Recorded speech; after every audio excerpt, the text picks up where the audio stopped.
Full കൂടി. കണ്ടോ, നമ്മളിത് കുടിക്കുന്നുണ്ട്, പക്ഷെ നമ്മൾ മരിക്കുന്നില്ല. അതാണ് ഇതിന്റെ ബ്യൂട്ടി. ഇന്ന് ഞാൻ കാശ് കൊടുക്കും, നാളെ മുതൽ നിങ്ങൾ കൊടുക്കണം. എടാ അതിന് ഞങ്ങളുടെ കയ്യിലോടുന്ന കാശ്. എടാ സ്റ്റാമ്പ് വാങ്ങിക്കാനാണെന്ന് പറഞ്ഞാൽ എല്ലാ ആഴ്ച 2 രൂപ വാങ്ങണം. 1 രൂപ 50 പൈസ പോയാ ബാക്കി 50 പൈസ കിട്ടില്ലേ? അതിലെല്ലാ വെള്ളിയാഴ്ച നമുക്ക് സിബപ്പാഞ്ച് കുടിച്ചൂടെ? അതാണ് അതിന്റെ ബ്യൂട്ടി. ഇത് തന്നെയാണ് ജീവിതത്തിന്റെ എല്ലാ സമയത്തും ഈ പാട്ടി ഞങ്ങളോട് പറഞ്ഞിട്ടുള്ളത്. പാല് വാങ്ങാൻ 10 രൂപ തരൂലേ?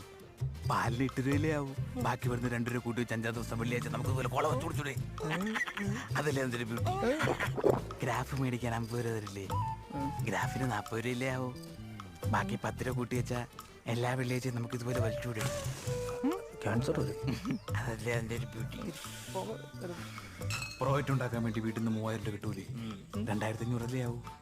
ബാക്കി പൈസക്ക് നമുക്ക് എടുത്തൂടെ? അതല്ലേ അതിന്റെ ഒരു ബ്യൂട്ടി.